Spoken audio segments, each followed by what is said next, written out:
Greetings to everyone. आज हम CrPC यानी कोड ऑफ क्रिमिनल प्रोसीजर दंड प्रक्रिया संहिता 1973 के अंतर्गत जो कंप्लेंट्स टू मजिस्ट्रेट प्रोविजन है इसको लेकर के चर्चा करेंगे। और यह चर्चा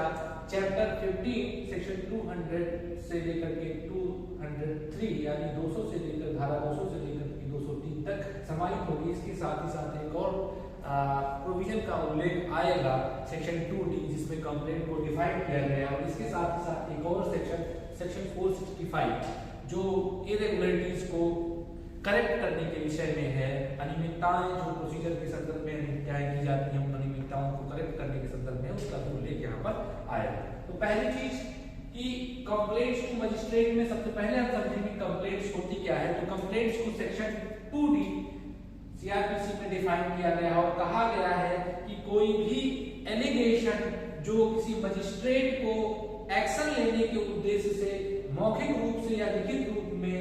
कही जाती है की जाती है और वह एलिगेशन किसी भी नोन या अननोन व्यक्ति के विरुद्ध हो सकती है, तो ऐसा जो एलिगेशन किया जाएगा मजिस्ट्रेट को वह कंप्लेंट की कैटेगरी में या वो परिवार की कैटेगरी में आएगा, लेकिन उसमें पुलिस रिपोर्ट नहीं आएगी। इसको अगर हम पॉइंट्स में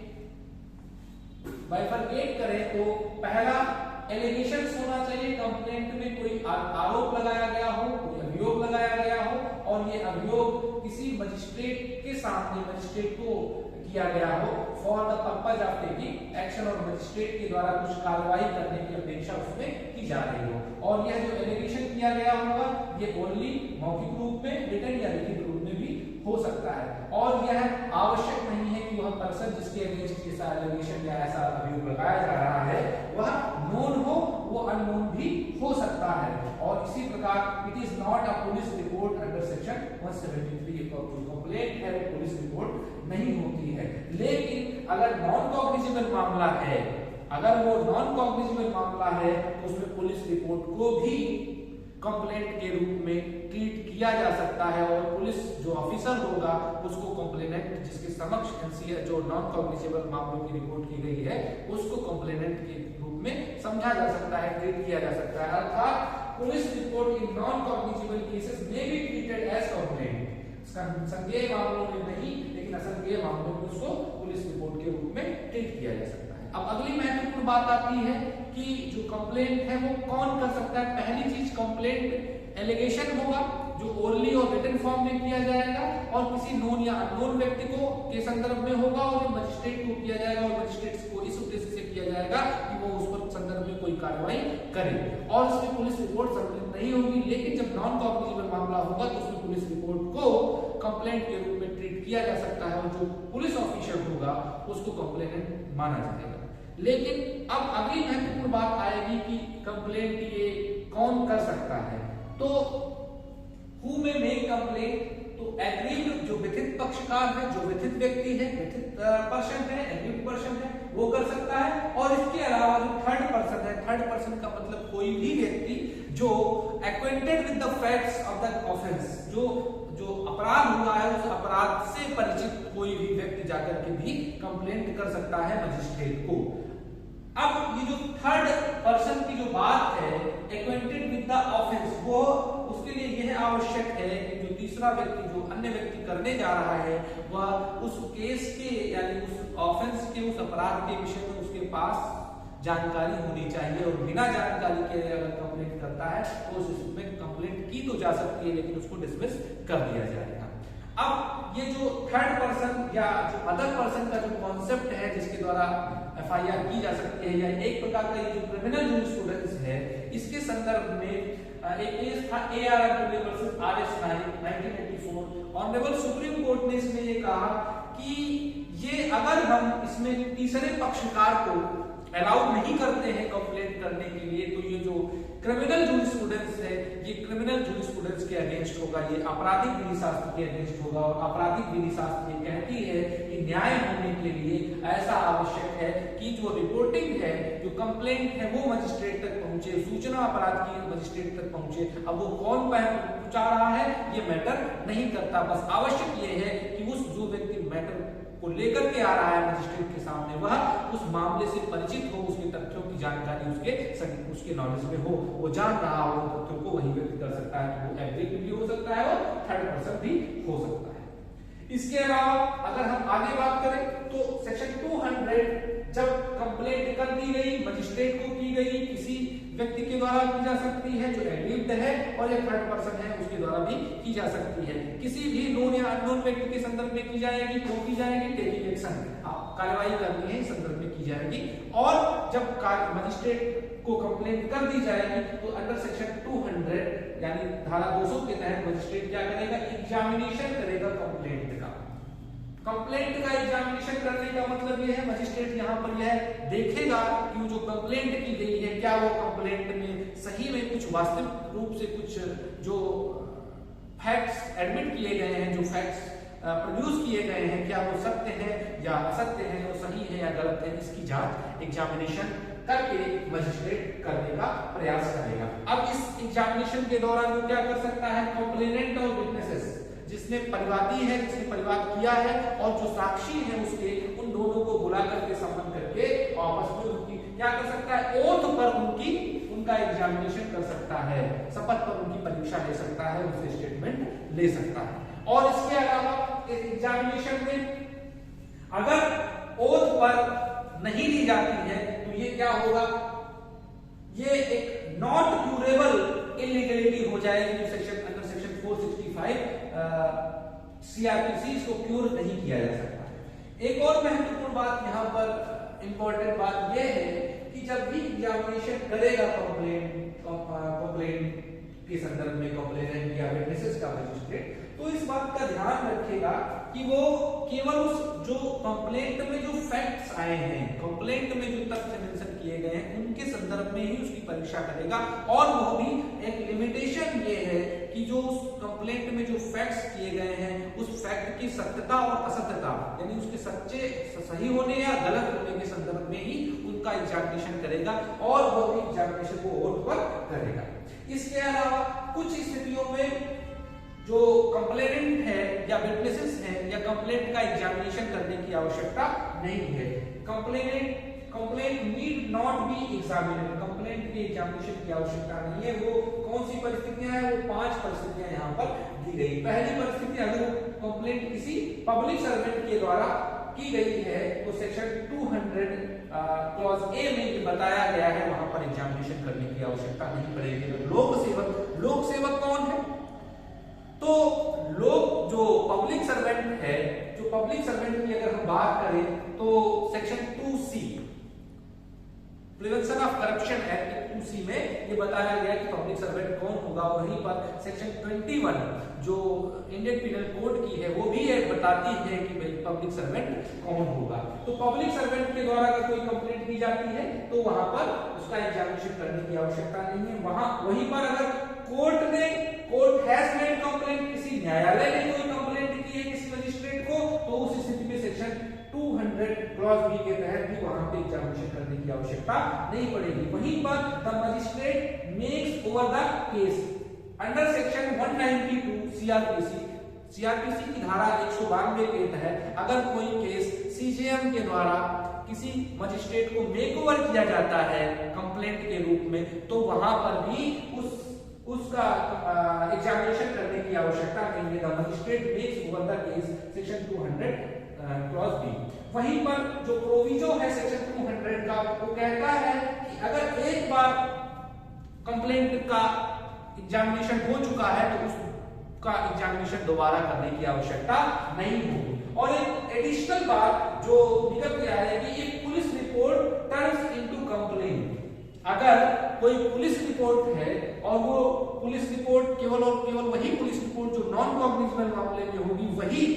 कंप्लेंट में टर्न हो सकती है, वही कन्वर्ट हो सकती है। तो अगर कोई नॉन कॉग्निजेबल मामलों में पुलिस रिपोर्ट है वो कन्वर्ट हो जाती है कंप्लेंट में, तो वहां पर भी एग्जामिनेशन करने की आवश्यकता नहीं पड़ेगी, क्योंकि वहां पे ऑलरेडी इन्वेस्टिगेशन के दौरान पुलिस ऑफिसर ने उसका जो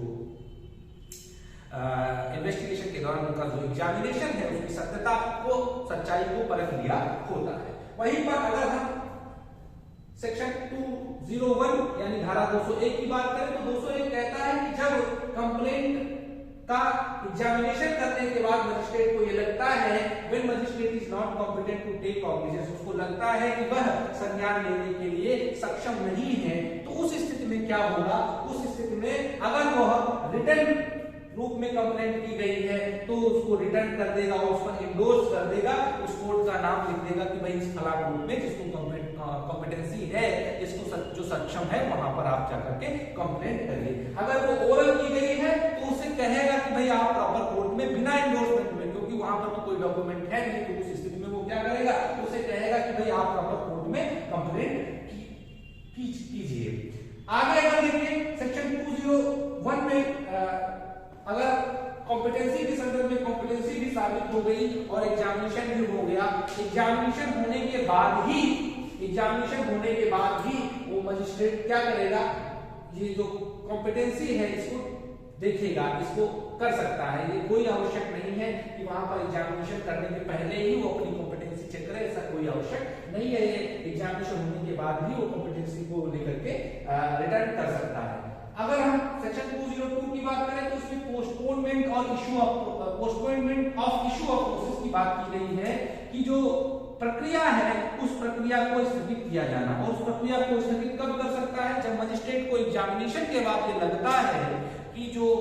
कंप्लेनेंट है या जो विटनेसेस हैं उनके आधार पर ये नहीं लगता है कि उस मामले में किसी भी प्रकार से कोई आगे कार्रवाई की जा सकती है, अर्थात वह मामला ट्रायबल नहीं है, वो मामला परीक्षण के लायक नहीं है, परीक्षण के योग्य नहीं है, तो उस स्थिति में वो क्या करेगा, पोस्टपोन इशू को, जो इशू है, जो प्रक्रिया है उसको पोस्टपोन कर देगा, उसको स्थगित कर देगा। ऐसी पोस्टपोन करने की जो बारे में जो प्रावधान किया गया है, इसके बारे में अगर हम बात करें तो वो जो पोस्टपोन करेगा उसके पास जो केसेस आए हैं वो दो प्रकार से आ सकते हैं। एक तो सेक्शन 190 के तहत आ गया है और दूसरा सेक्शन 192 की जो मेक वाला केस की बात करता है, जिसके द्वारा केस को ट्रांसफर किया गया है केस, उस स्थिति में आया है। इन दोनों स्थिति से अगर केस आया है तो उसको लगता है उसमें मामला नहीं बन रहा है, तो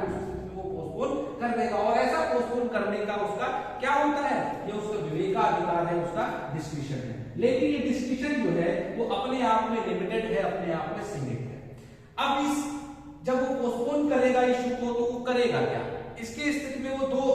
क्या करेगा, वो कहेगा कि फर्दर एविडेंसेस की आवश्यकता, और फर्दर एविडेंसेस की आवश्यकता है तो उसके पास दो तरीके हैं, दो प्रकार से वो फर्दर एविडेंसेस के संदर्भ में बात कर सकता है। पहला तो फर्दर एविडेंसेस के संदर्भ में वो या तो हिमसेल्फ अपने आप या थ्रू पुलिस, लेकिन इनमें से एक,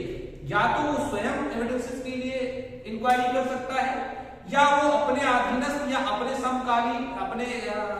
स्तर के किसी मजिस्ट्रेट को रिफर कर सकता है कि भाई आप इसमें इंक्वायरी कर लीजिए और आप इसमें जो है एविडेंसेस देखिए, कुछ अगर मिल जाए तो मामला ट्रायबल हो तो आगे का प्रोसेस किया जाए। और वहीं पर वो पुलिस के थ्रू भी कर सकता है। तो लेकिन इसमें लिमिटेशन क्या है, लिमिटेशन यही है कि वो या तो वो हिमसेल्फ ही कर सकता है और या तो वो पुलिस के थ्रू ही फर्दर इन्वेस्टिगेशन करा सकता है। और अगर पोस्टपोन और इशू ऑफ प्रोसेस कर लिया गया और लेकिन इसके पहले कोई एग्जामिनेशन नहीं किया गया तो यह इतनी बड़ी इलीगलिटी हो जाएगी, इतनी बड़ी जो है ये जो प्रोसेस है ये प्रोसेस अपने आप में इलीगल हो जाएगा, इरेगुलर हो जाएगा कि इसको अंडर सेक्शन 465 सीआरपीसी के तहत भी क्योर नहीं किया जा सकता है। तो इसका मतलब postponement of issue of process तभी वो करेगा जब वो एग्जामिनेशन कर लेगा, और एग्जामिनेशन अगर वो नहीं करता है तो उसको ये पता नहीं लगेगा कि भाई ये जो विटनेसेस है या जो कंप्लेनेंट है ये अपने आप में आगे के प्रोसेस यानी ट्रायल करने के लिए सफिशिएंट है या नहीं है। तो इसीलिए ये मैंडेटरी है उसके लिए कि भाई वो एग्जामिनेशन, मजिस्ट्रेट एग्जामिनेशन करने के बाद ही वो postponement of issue of process को करेगा। और अगर वो ऐसा नहीं करता है तो वो धारा 465 सीआरपीसी के तहत वो इतनी बड़ी अनियमितता हो जाएगी कि उसको धारा 465 सीआरपीसी के तहत भी रेगुलर नहीं या इलीगल नहीं किया जा सकता है, क्यूरेबल नहीं किया जा सकता, क्यों नहीं किया जा सकता। वहीं पर एक केस था Chandradev Singh versus Prakash Chandra Bose, AIR 1963 supreme court. इसमें कहा गया कि जो postponement of issue of process करेगा मजिस्ट्रेट, वो केवल लिमिटेड डिस्क्रिशन है उसको करने का, यानी वो जो postponement of issue of process करेगा वो केवल और केवल इस यह तय करने के लिए करेगा कि वो जो कंप्लेंट में जो फैक्ट्स दिए गए हैं, कंप्लेंट में जो एलिगेशंस लगाए गए हैं वो एलिगेशन सही है या गलत है। एलिगेशन सत्यता और असत्यता को चेक करने के लिए, तय करने के लिए ही वो issue of postponement of issue of process करेगा और किसी मामले में वो नहीं कर सकता है। और वो भी चीजें जिनका उल्लेख उसमें किया गया है उन्हीं के संदर्भ में करेगा। अब ये नहीं कि जो बात उल्लिखित नहीं की गई कंप्लेंट में वह मजिस्ट्रेट उन चीजों का भी पोस्टपोनमेंट उनके संदर्भ में भी postponement of issue of process कर देगा। उनके संदर्भ में नहीं कर सकता, केवल उन्हीं की संदर्भ में कर सकता है जो बातें उसमें लिखी गई है कंप्लेंट में, या कंप्लेंट में जो बातें आ रही है केवल उन्हीं के संदर्भ में वो कर सकता है। और इस दौरान जब इशू ऑफ प्रोसेस को करेगा तो एक्यूज्ड को ये किसी भी प्रकार का अधिकार नहीं है, एक्यूज्ड को ये अधिकार, एक्यूज्ड का ये अधिकार नहीं है कि वो कहे कि भाई हमारा जो इशू ऑफ प्रोसेस है वो आप इशू ऑफ प्रोसेस स्टार्ट करो, आप पोस्टपोन इसको नहीं कर सकते। वो ये नहीं कह सकता मजिस्ट्रेट से, और ये कहने का उसका कोई अधिकार नहीं है। अर्थात अगर दूसरे शब्दों में बात करें तो राइट टू बी हर्ड जो नेचुरल जस्टिस का सेकंड प्रिंसिपल है आडी अल्टरम पार्टम, वो यहाँ पर अप्लाई नहीं होगा। आडी अल्टरम पार्टम अप्लाई होने का मतलब यही है कि वो क्लेम नहीं कर सकता है कि भाई मेरा जो इशू है, जो मेरी कंप्लेंट है, कंप्लेंट के संबंध में आप पोस्टपोन नहीं कर सकते इशू ऑफ प्रोसेस को, आपको इशू प्रोसेस को इशू करना ही पड़ेगा। इस प्रकार का क्लेम जो है एक्यूज नहीं कर सकता, क्योंकि यहाँ पर उसका कोई लोकस स्टैंडाई नहीं होता है, उसका कोई भी राइट लोकस स्टैंडाई नहीं होता है। वहीं पर एक केस था doctor S S. Khanna versus chief secretary Bihar 1983 का। Doctor S S. Khanna versus chief secretary Bihar 1983 के केस में कहा गया कि person against whom complaint is made can not become accused until the process is issued। अगर एक बार एग्जामिनेशन करने के बाद सफिशिएंट एविडेंसेस नहीं मिले मजिस्ट्रेट को और मजिस्ट्रेट ने पोस्टपोन कर दिया है इशू को, तो उस स्थिति में वो पर्सन जो है जिसके ऊपर एलिगेशंस लगाए गए हैं वो पर्सन ही रहेगा, वो एक्यूज्ड नहीं हो जाएगा। जब तक कि वो पोस्टपोन खत्म करके इशू प्रोसेस को इशू नहीं करता मजिस्ट्रेट, तब तक वो एक्यूज्ड नहीं, वो पर्सन ही माना जाएगा, वो एक्यूज्ड की यानी अभियुक्त की कैटेगरी में नहीं आएगा। यानी पर्सन से अभियुक्त होने के लिए ये जो postponement of issue of process है ये समाप्त होकर के under section 204 issue of process होना चाहिए, और जैसे ही इशू ऑफ प्रोसेस हो जाएगा वैसे ही वो पर्सन एक्यूज्ड में कन्वर्ट हो जाएगा। ऐसी बात doctor S S. Khanna versus chief secretary Bihar 1993 के मामले में कही। वहीं पर postponement of issue of process हो गया, उस दौरान अपने एंड से इंक्वायरी की मजिस्ट्रेट ने या इन्वेस्टिगेशन कराई, फर्दर इन्वेस्टिगेशन के लिए पुलिस ऑफिसर को बोला और उसके बाद उसके पास कुछ सबूत आ गए, ठीक है, तो उस स्थिति में वो 204 के तहत इशू ऑफ प्रोसेस कर देगा। लेकिन पोस्टपोनमेंट करने के बाद भी, फर्दर इन्वेस्टिगेशन करने के बाद भी, इंक्वायरी करने के बाद भी अपनी एंड से अगर उसको कोई भी किसी भी प्रकार का आधार नहीं मिलता है कि उस पर ट्रायल किया जाए या उसका विचार किया जाए, तो वो उसको क्या कर देगा, अंडर सेक्शन 203 डिसमिस कर देगा कंप्लेंट को। या एग्जामिनेशन करने के बाद उसको लगता है कि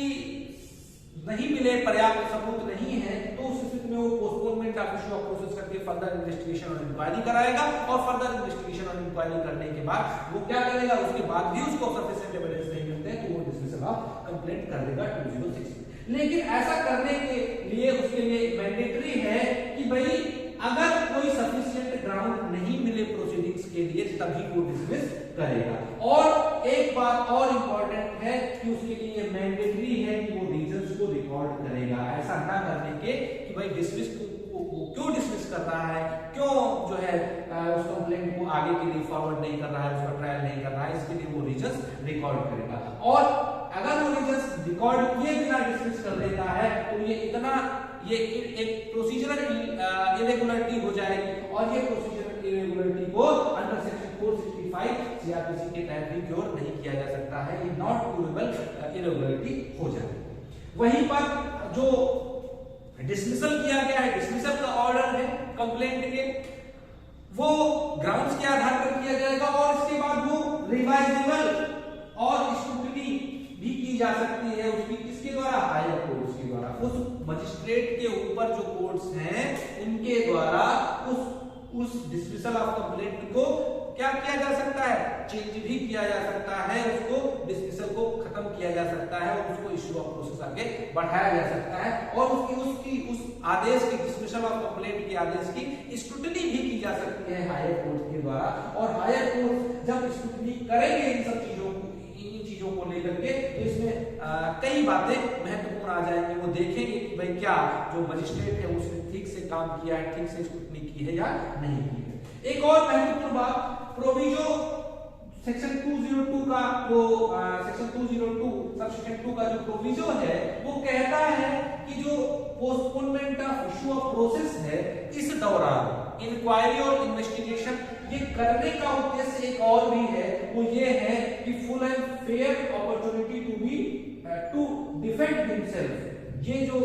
202 है postponement of issue of process है, इसमें मजिस्ट्रेट को अपने लिए ही एविडेंसेस इकट्ठा नहीं करना, उस एविडेंसेस को उस एक्यूज्ड को इन्फॉर्म भी करना है कि भाई आपके खिलाफ ये एविडेंसेस मिले हैं, इसलिए आप अपनी तैयारी, अपने डिफेंस के लिए जो आपके लिए ट्रायल के लिए जो तैयारियां करनी है वो आप तैयारियां कर लिए। या दूसरे शब्दों में कहें कि प्रोविजो ये कहता है सेक्शन 202 सबसेक्शन 2 की full and fair opportunity to defend himself must be given to the accused, कि जो अभियुक्त है उसको पूरा जो है अवसर या उचित और पूरा अवसर दिया जाना चाहिए अपने आप को डिफेंस करने के लिए। और ये क्या ये मैंडेटरी है? क्या ऐसा मैंडेटरी है उसको अवसर दिया जाना? तो इसके संदर्भ में केस था रोजी वर्सेस स्टेट ऑफ केरला, 2000 के केस था रोजी वर्सेस स्टेट ऑफ केरला। 2000 के इस बात में दो जजेस, एक M V Shah, justice M V Shah और जस्टिस केटी शाह थॉमस ने अलग अलग ओपिनियन दी। जस्टिस एमवी शाह ने कहा कि इस प्रकार की बात डिस्क्रिशनरी है, मजिस्ट्रेट चाहे तो एक्यूज्ड को इन्फॉर्म कर सकता है या मजिस्ट्रेट चाहे तो full and fair opportunity to defend himself accused को दे सकता है और चाहे तो वो ना दे। वहीं पर जस्टिस केटी थॉमस का जो व्यू था, उन्होंने कहा कि ये मैंडेटरी है मजिस्ट्रेट के लिए, यह अध्यापक है मजिस्ट्रेट के लिए कि उसको जो एक्यूज्ड है उसको full and fair opportunity to defend himself वो प्रदान करना ही पड़ेगा, जिससे कि वो अपनी रक्षा ट्रायल के दौरान कर सके। इसके संदर्भ में अब डिसमिसल ऑफ कंप्लेंट हो गया, कंप्लेंट को डिसमिस कर दिया गया। तो कंप्लेंट का डिसमिसल होने के बाद क्या उस डिसमिसल को के संदर्भ में सेक्शन 300 सीआरपीसी की जो प्रोविजंस है, outer voice equity, outer voice convict, क्या वो लागू होंगे? तो नहीं। डिसमिसल ऑफ कंप्लेंट ना तो डिस्चार्ज है, ना तो एक्विटल है और ना ही कन्विक्शन है। ये तीनों कैटेगरीज में नहीं आता है, तो इसलिए सेक्शन 300 सीआरपीसी यानी डबल जेओपार्डी का जो कॉन्सेप्ट है article 20 sub clause 2 Indian constitution और सेक्शन 300 सीआरपीसी वो यहाँ पर एप्लीकेबल नहीं होगी। हाँ, एक बात है कि अगर डिसमिसल ऑफ कंप्लेंट हो गया एक बार, तो क्या हो सकता है वहां पर सेकंड कंप्लेंट की जा सकती है, लेकिन ऐसी सेकंड कंप्लेंट जो की जाएगी वो केवल और केवल एक्सेप्शनल सर्कमस्टेंसेस में की जाएगी, विशेष परिस्थितियों में की जाएगी। सामान्य परिस्थितियों में सेकंड कंप्लेंट जो है नहीं की जा सकती। और वो विशेष परिस्थितियां क्या है कि ऑन इनकम्प्लीट रिकॉर्ड, कि जो on incomplete record, misunderstanding of nature of complaint, manifestly absurd, unjust, new facts addition, complainants absence in the court. तो ये कुछ 5 ग्राउंड बताए गए जिनके आधार पर सेकंड कंप्लेंट की जा सकती है। और सेकंड कंप्लेंट करने के लिए अगर इसको प्रैक्टिकल भाषा में कहें तो जब कोई नया एविडेंस निकल के सामने आ गया, जब जो कंप्लेनेंट था वो कंप्लेंट के समय उसकी उपस्थिति सुनिश्चित करानी थी न्यायालय के मजिस्ट्रेट के सामने और वो उपस्थित नहीं हुआ और फिर से वो उपस्थित हो रहा है, उस स्थिति में उसी प्रकार से जो कंप्लेंट का रिजेक्शन है वो अनजस्ट है, तो उस स्थिति में सेकंड अपील डिसमिसल जो है वो अनजस्ट है, तो सेकंड अपील की जा सकती है। या मजिस्ट्रेट ने जो नेचर था उस कंप्लेंट का, उस कंप्लेंट के नेचर को समझने में, उसकी अंडरस्टैंडिंग्स को समझने में गलती कर दी है, तो उस स्थिति में भी सेकंड अपील, सेकंड कंप्लेंट की जा सकती है। और जैसा हमने कहा कि वो अगर नए फैक्ट्स आ गए हैं, नई डिस्कवरी ऑफ फैक्ट्स हो गई है और नई डिस्कवरी ऑफ फैक्ट्स आ गई है जिनके आधार पर इशू ऑफ प्रोसेस हो सकता है, तो उस संदर्भ में भी कंप्लेंट्स की जा सकती है। इस प्रकार से ये सेक्शन 20 से लेकर के 203 यानी चैप्टर 15 जो कंप्लेंट्स टू मजिस्ट्रेट के संदर्भ में प्रोविजन करता है, उसमें ये सारी बातें आएंगी। इसके बाद अगले वीडियो में, अगले लेक्चर में 204 से आगे कैरी ऑन करेंगे। Okay, thank you.